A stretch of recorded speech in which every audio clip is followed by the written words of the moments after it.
Olá, me chamo Breno Silva, sou aluno da Faculdade Anísio Teixeira, faço curso de Direito no curso Perspectiva. Hoje faremos um debate sobre as lacunas do direito. Lacunas no direito são quando não existem previsões legais ou normas que consigam abranger um caso concreto específico. Bom dia, boa tarde, boa noite, queridos e queridas telespectadores e telespectadoras. Sou Antônio Gabriel, da mesma turma de Anísio Silva, e a questão principal da lacuna é que o legislador ele não consegue prever as mudanças que vão acontecer na sociedade. Um exemplo disso é, se eu publico uma norma hoje, em 1850, ela passou por todo o devido processo legislativo, ela foi sancionada, ela foi publicada e agora está mostrando vigente.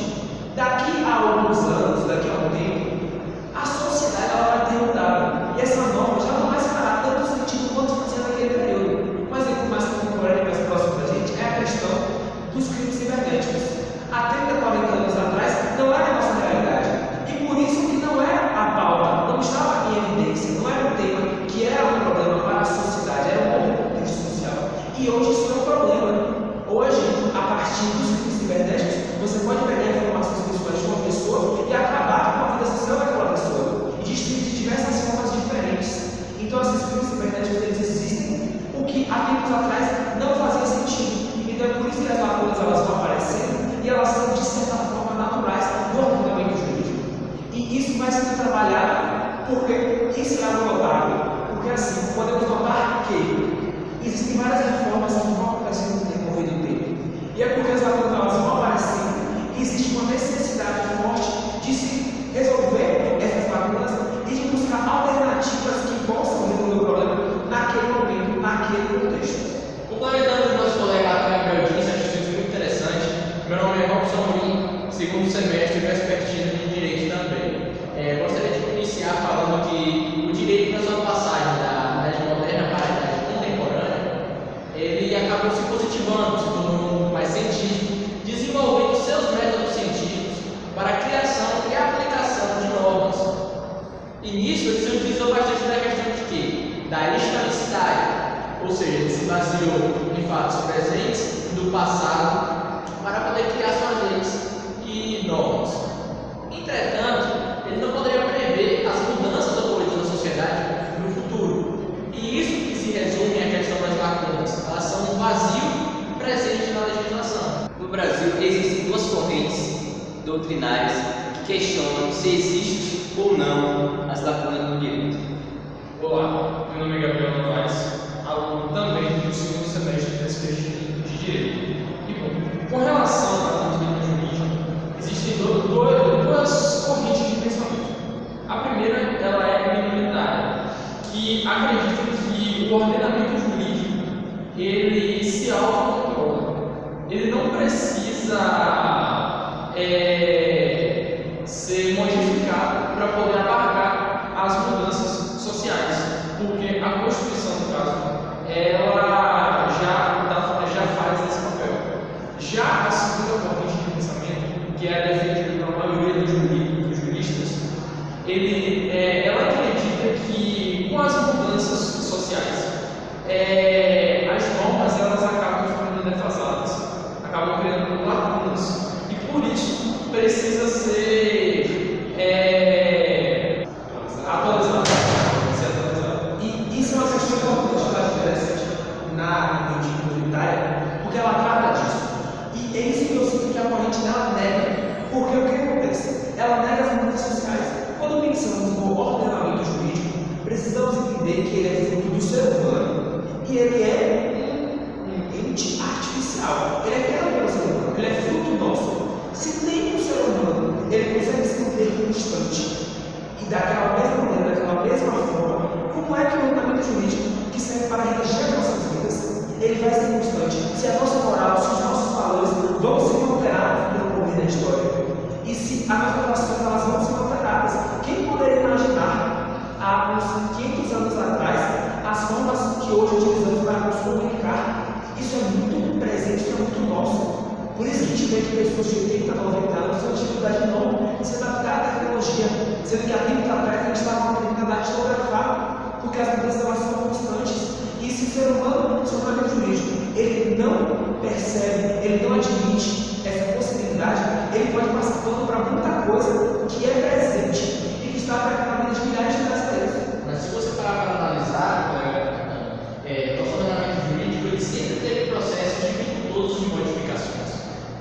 exemplo, a maioria das nossas constituições, fora a Constituição de 1924, são rígidas, ou seja, elas apresentam processos formais extremamente difíceis para se reunir em assembleias e apresentar modificações para se atualizar a sociedade nos seus modelos atuais. É uma questão histórica nossa de intrínseca, não uma questão da agora, do momento atual. É algo que vem no decorrer do processo. Esse processo legislativo, ele é demorado, ele é custoso, justamente para poder fazer com que as lacunas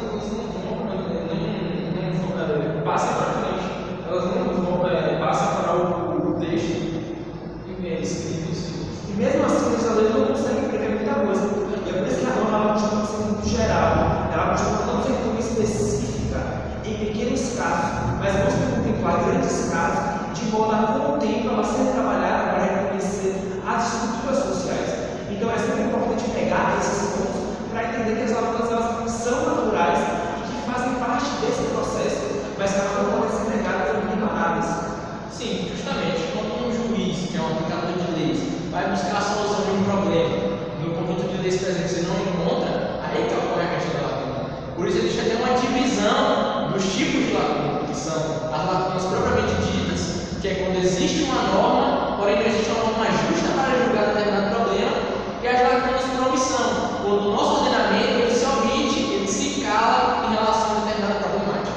Se olharmos de outra forma, vemos que a corrente minoritária busca decretar que a Constituição ela é autossuficiente, ela busca dentro de si maneiras para resolver essas lacunas, enquanto a corrente majoritária ela demonstra as falhas, a fraqueza da nossa Constituição.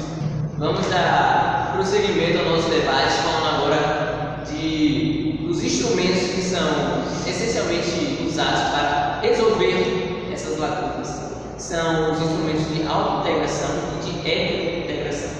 Interessante, colega Enes, que o Decreto-Lei 4.657 de 1942 cita que, quando o juiz não encontrar todos os meios legais com a jurisdição que enquadra determinada problemática, ele deve buscar na analogia, costumes e princípios gerais a solução.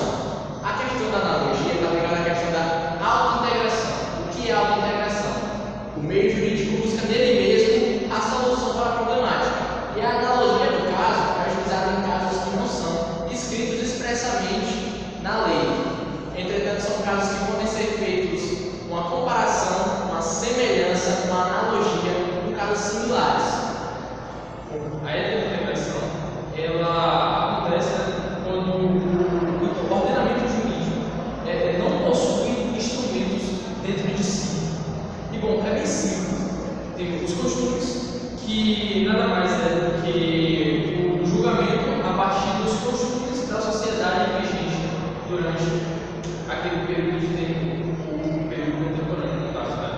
E temos também a equidade, o equilíbrio, que é necessário julgar com parcimônia, equilibrar os lados. Outros dois instrumentos de integração são aqueles em que se repõe ao argumento de fora, é o caso da doutrina. E o que é a doutrina? Né? Isso é importante explicar que a doutrina são os cientistas jurídicos que escrevem sobre o ordenamento jurídico, sobre o código civil, sobre o código penal, sobre o direito constitucional.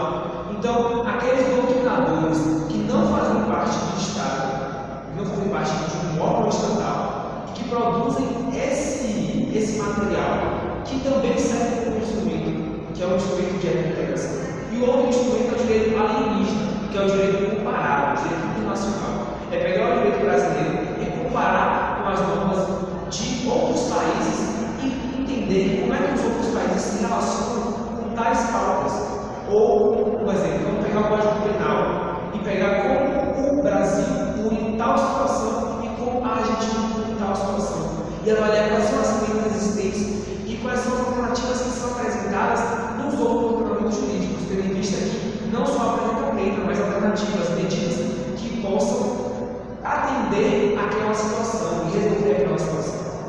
Vamos às ruas para saber o que a população acha dessas lacunas do direito. Vamos agora para o nosso repórter digital. Olá! Como foi visto na roda de conversas, existem as lacunas do direito. E dentro das lacunas do direito, existem dois tipos de doutrinas que convergem entre si. uma minoritária e outra majoritária. Estamos aqui com o aluno do segundo semestre do curso de Direito, Rafael Bittencourt. E bom, Rafael, eu gostaria de saber, no seu entendimento, o que são as lacunas do direito e, dentre essas duas doutrinas, qual delas se encaixaria melhor no ordenamento jurídico contemporâneo? Bom, as lacunas do direito nada mais são do que incompletude no ordenamento jurídico. E quando isso acontece? Quando um determinado caso não tem uma norma específica para ser apreciado. E o que o judiciário brasileiro usa para apreciar esses casos que não têm a norma específica? De forma análoga com costumes, acaba se fazendo uma interpretação de comparação para solucionar esse caso concreto a ser apreciado.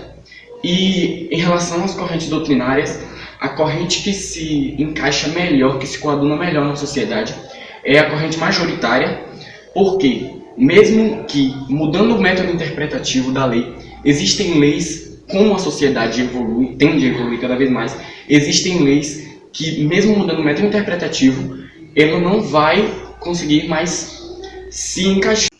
Olá, estamos aqui para entrevistar Guilherme Moura sobre o tema lacunas do direito.